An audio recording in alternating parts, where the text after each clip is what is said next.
Everyone, study junction में आपका स्वागत है।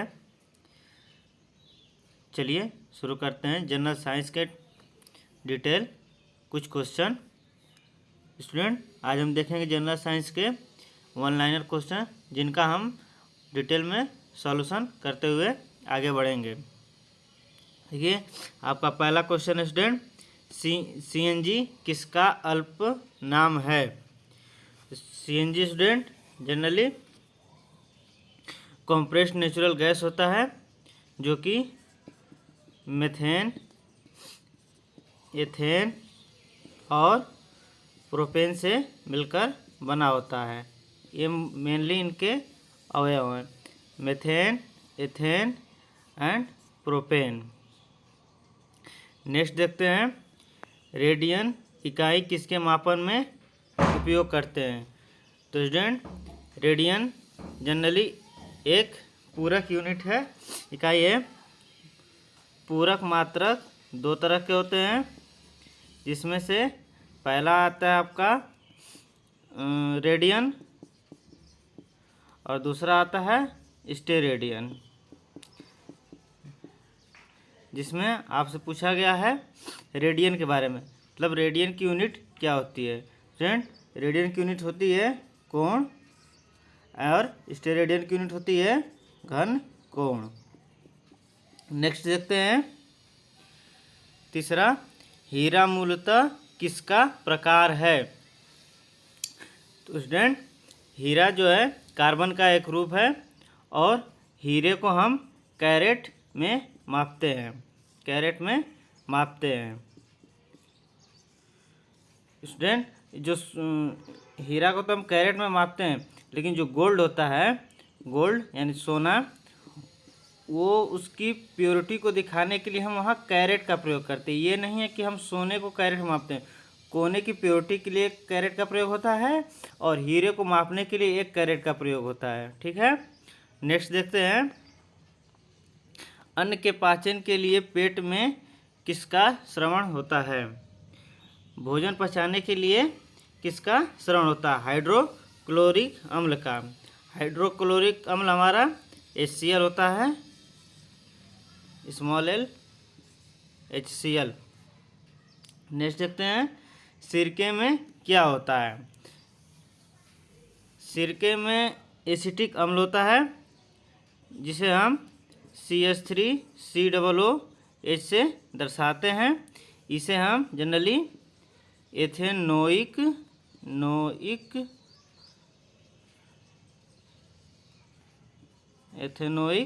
अम्ल भी कहते हैं।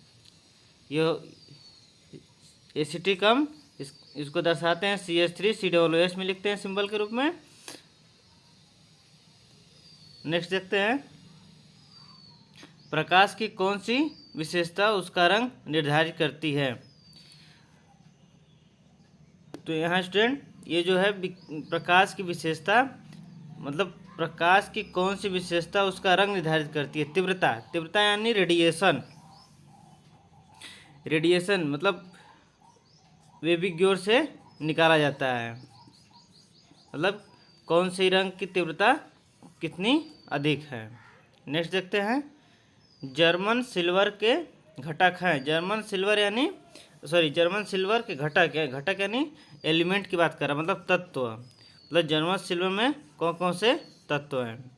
इसमें है कापर, निकिल एंड क्रोमियम। जिसमें जो जर्मन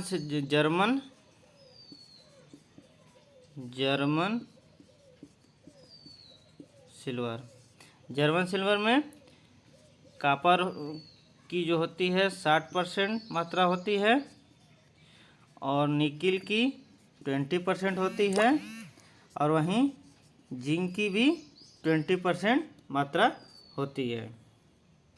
नेक्स्ट देखते हैं, सल्फर डाइऑक्साइड एक उदाहरण है। मतलब सल्फर डाइऑक्साइड किसका उदाहरण है? तो सल्फर डाइऑक्साइड जनरली अम्लीय ऑक्साइड का एक उदाहरण है। इसमें ऑक्साइड आयन जुड़े होते हैं। इसका एक और एग्जांपल ले लीजिए, chromium trioxide. Chromium try oxide. Next देखते हैं, ठोस में सीधे वाष्प में बदलने वाली प्रक्रिया को किस रूप में जाना जाता है? ऊर्ध्वपातन के रूप में जाना जाता है। मतलब कि कोई आपका पदार्थ है और ठोस अवस्था में है, वो वाष्प में बदल जा रहा है, तो वाष्प में बदल जा रहा है, उस प्रक्रिया को हम क्या कहते हैं? ऊर्ध्वपातन कहते हैं। ऊर्ध्वपातन आप लोग जनरली देखे होंगे, घर में प्रयोग करते हैं। कपूर आप जलाते हो, रहता क्या है? ठोस। अब जलाने के बाद नष्ट हो जाता है, एकदम वाष्प में खत्म हो जाता है। सिमिलरली आपका आयोडीन भी सेम लाइक दैट ऊर्ध्वपातन की तरह ही होता है। नेक्स्ट देखते हैं, एक हॉल में ध्वनि की प्रतिध्वनि निरंतर होने के क्या कारण है? मतलब लगातार। तो हॉल में आप कोई आप बोलते हो, जनरली ये एक प्लेन है, मतलब प्लेन आप हॉल ही ले लो, हॉल है, आप यहाँ हो, आप बोल रहे हो, तो चूँकि हॉल तो पूरी तरह बंद है, यदि खुला भी है तो चूँकि हॉल बहुत बड़ा होता है तो वहाँ शोरगुल ज़्यादा होता है। शोरगुल ज़्यादा क्यों होता है? तो जो हम बोलते हैं तो आवाज़ क्या होती है, जाके एक तल पर, जिसे हम कार्तिक तल कहते हैं, टकरा कर क्या होती है? रिफ्लेक्ट होती है।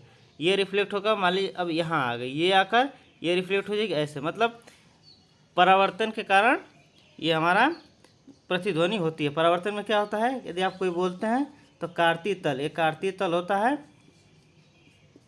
कार्तीय तल।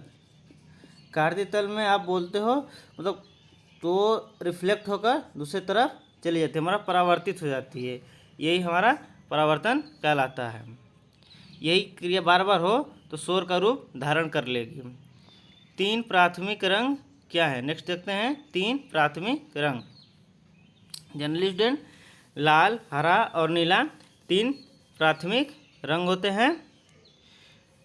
प्राथमिक रंग यानी प्राथमिक रंग से आप समझ सकते हैं कि आप इन प्राथमिक रंगों को, यानी लाल, हरा और नीला, आप इन प्राथमिक 3 रंगों को आप किसी अन्य रंग के माध्यम से आप इन्हें प्राप्त नहीं कर सकते। मतलब आप चाहो कि ब्लैक और अन्य किसी ऑरेंज कलर को आप मिलाकर इन तीनों में से किसी एक रंग को प्राप्त कर सकते हो, तो ऐसा नहीं। आप मतलब वे रंग जो बिना किसी मिश्रण के प्राप्त हों, वो हम प्राथमिक रंग होते हैं। प्राथमिक जनरली 3 ही होते हैं, लाल, हरा और नीला।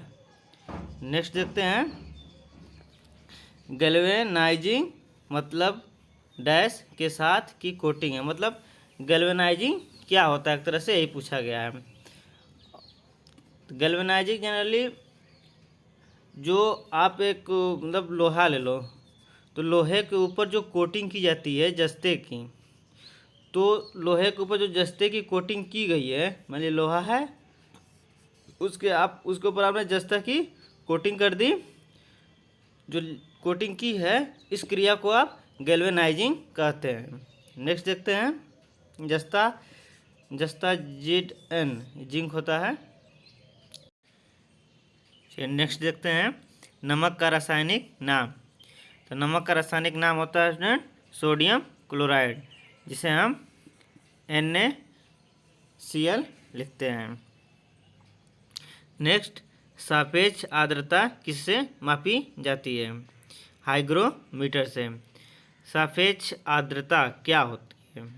तो सापेक्ष आर्द्रता स्टूडेंट जनरली मतलब किसी टेम्परेचर पर सापेक्ष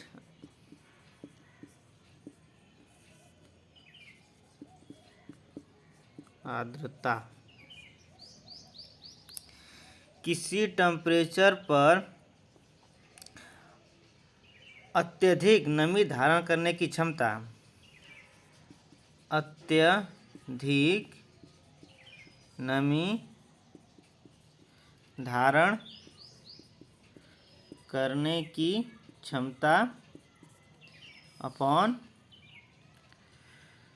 उसमें उपस्थित नमी की वास्तविक मात्रा, उपस्थित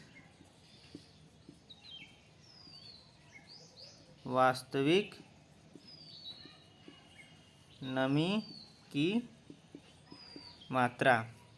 मतलब जो सापेक्ष आर्द्रता होता है, क्या होता है कि किसी टेम्परेचर पर अत्यधिक नमी धारण करने की क्षमता तथा उसमें उपस्थित नमी की वास्तविक मात्रा का जो रेशियो होता है वो सापेक्ष आर्द्रता कहलाता है।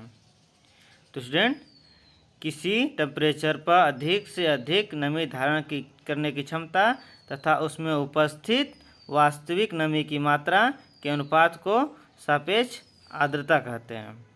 नेक्स्ट देखते हैं, तापमान किससे मापा जाता है? तापमान जनरली स्टूडेंट थर्मामीटर से मापा जाता है। नेक्स्ट देखते हैं, पीतल और कांस्य किस तरह के मिश्रण के उदाहरण हैं? मिश्रण के उदाहरण हैं। जो पीतल होता है, पीतल, एक मिनट,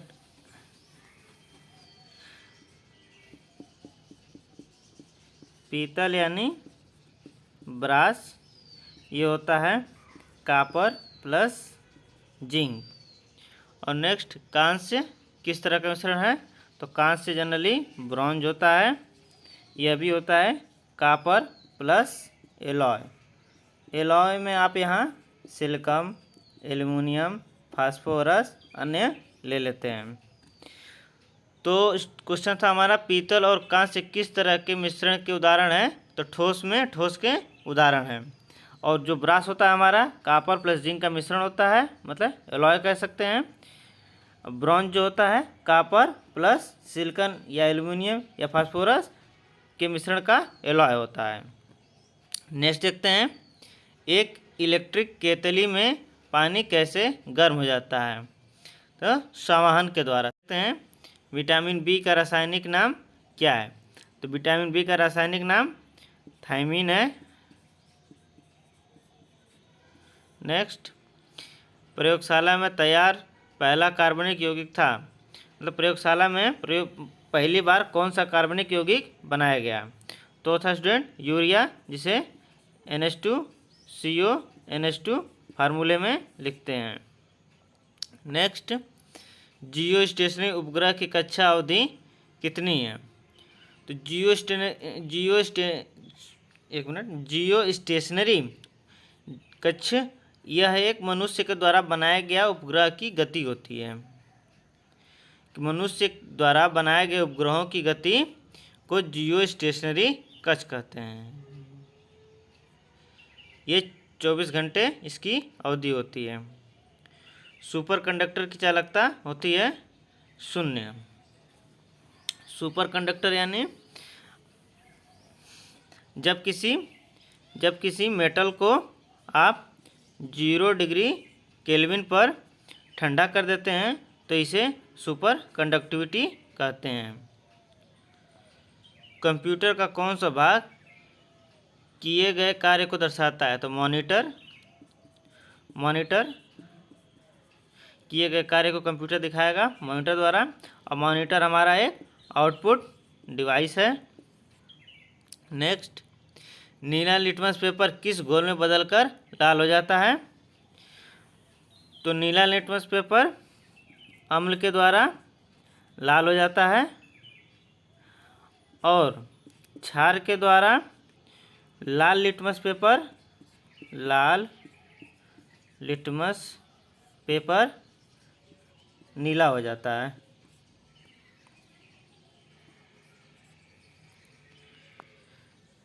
नेक्स्ट देखते हैं, गैसों के विसरण का सिद्धांत दिया है चार्ल्स ने। एंड लास्ट, टाइटन एक उपग्रह है शनि का। तो स्टूडेंट, आज की क्लास कैसी लगी कमेंट करके ज़रूर बताएं। चैनल को लाइक एंड सब्सक्राइब जरूर करें। स्टूडेंट, सब्सक्राइब करना आप लोग भूल जाते हो, सब्सक्राइब करते रहें।